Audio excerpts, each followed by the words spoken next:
မင်္ဂလာပါကျွန်တော်ရဲ့ Mobile Test MM YouTube Channel လေးရကြိုဆိုပါရစေ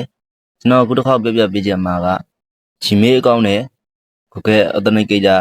application နဲ့ချိတ်ဆက်တဲ့နည်းကိုပြပေးမှာဖြစ်ပါတယ်ဒီလိုချိတ်ဆက်ခြင်းအပြင် Gmail နဲ့ login ဝင်တဲ့အခါတွေမှာကုတ်တောင်းတဲ့အခါရရင် Authenticator application တွေကနေပြီးတော့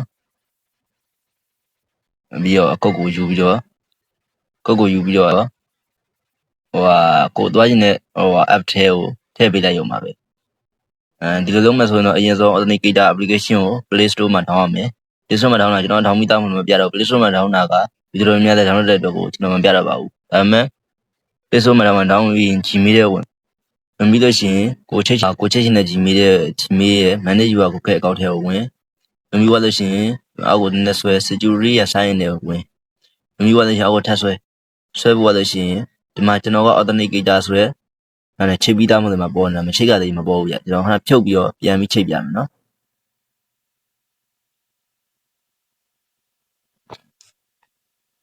ကျွန်တော်ပြန်ဖြုတ်နေနော်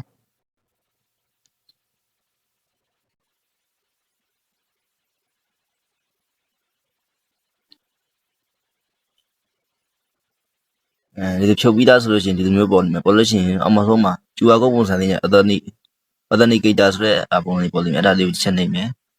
အဲ့လိုရှိရင်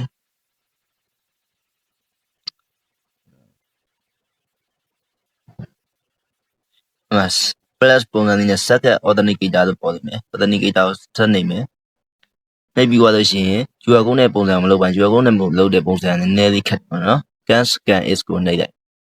scan is ကိုနှိပ်ပြီးသွားလို့ရှိရင်ဒီမှာနံပါတ်2ရဲ့နောက်ဆုံးမှာစလုံးအမဲလေးနဲ့ပြထားတယ်ဝန်ဆောင်ပေးနောက်ကဒါလေး copy ကူးဒါကုတ်ချပြီးတဲ့သဘောမျိုးပေါ့နော် copy ကူးပြီးသွားလို့ရှိရင် next ကိုနှိပ်စာဆိုကုတ်တောင်းအဲ့ကုတ်ကိုကြာကျွန်တော်တို့က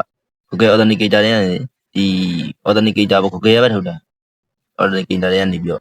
ဒီလိုကမှာဒီနေရာမှာကျတော့ခင်ဗျားတို့ရှိမှကျပေါ်မှာမို့တော့ဘာလဲဆိုတော့ Google ကနေ auto ဖြောက်ပြီးတဲ့အတွက်ကိုမပေါ်တော့ဆိုမှဒီထဲမှာဘာမှထွေထူးလို့ဆရာမရှိဘူးအထက်ကျရင် plug ကလေးတစ်ခုတွေ့နေမယ်တော့ဝင်ပြီး plug တစ်ခုတွေ့နေမယ် plug ကိုနှိပ်ပြီးလို့ရှိရင် Anarchy Server ကိုနှိပ်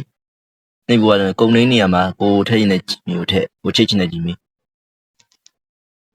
ထည့်ပြီး key နေရာ UR key နေရာလေးမှာခုနကျွန်တော်တို့ copy ကူးလာတဲ့ကုတ်ကလေးကို paste ထည့်ပြီးလို့ရှိရင်အဲ့ဒါကလေးကိုနှိပ်လိုက်ရုံပဲဒါပေမဲ့အခုကျွန်တော်ပြောနေတာကိုမြင်ရမှာဘာလို့လဲဆိုတော့ဒီ Google Authenticator ရဲ့ကုတ်တွေကိုတခြားသူတွေတွေ့အောင်မှာဆိုတဲ့တော့ကို Google ကနေ auto ဖြောက်ပြီးတဲ့အတွက်ကိုအဲ့ဒီမြင်ရမှာမဟုတ်ဘူးပေါ့ဒါ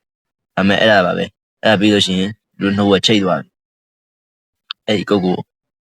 ဒီထဲမှာအဲ့ဒီကုတ်ကိုကိုတောင်းတဲ့ကိုလေးနဲ့မှာ6လုံးအဲ့ဒီတော့တစ်ထည့်ရ verify နဲ့လို့ရှိရင်ချိတ်သွားဒါပဲဖေထူးတော့သိမရှိပါဘူးအဲ့လိုမျိုးချိတ်ထားတဲ့အတွက်ကိုဥမာ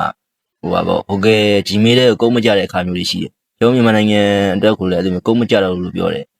အဲအကြောင်းမလို့ဒီကုန်းမကြတဲ့အခါကြလို့ရှိရင်ခုလို Authenticator ထဲမှာ Authenticator နဲ့ချိတ်ထားတဲ့အခါကျရင် Authenticator application တွေကိုကုတ်ကြတယ်အဲ့ကုတ်ကိုသွားပြီးတော့ယူပြီးတော့ထည့်ခြင်းတဲ့ application တွေမှာထည့်ဒီလိုတောင်းတဲ့နေရာမှာထည့်ပြီးတော့ဆက်သွားလိုက်ရုံပဲဒါတော့ပါပဲဗျကျေးဇူးတင်ပါတယ်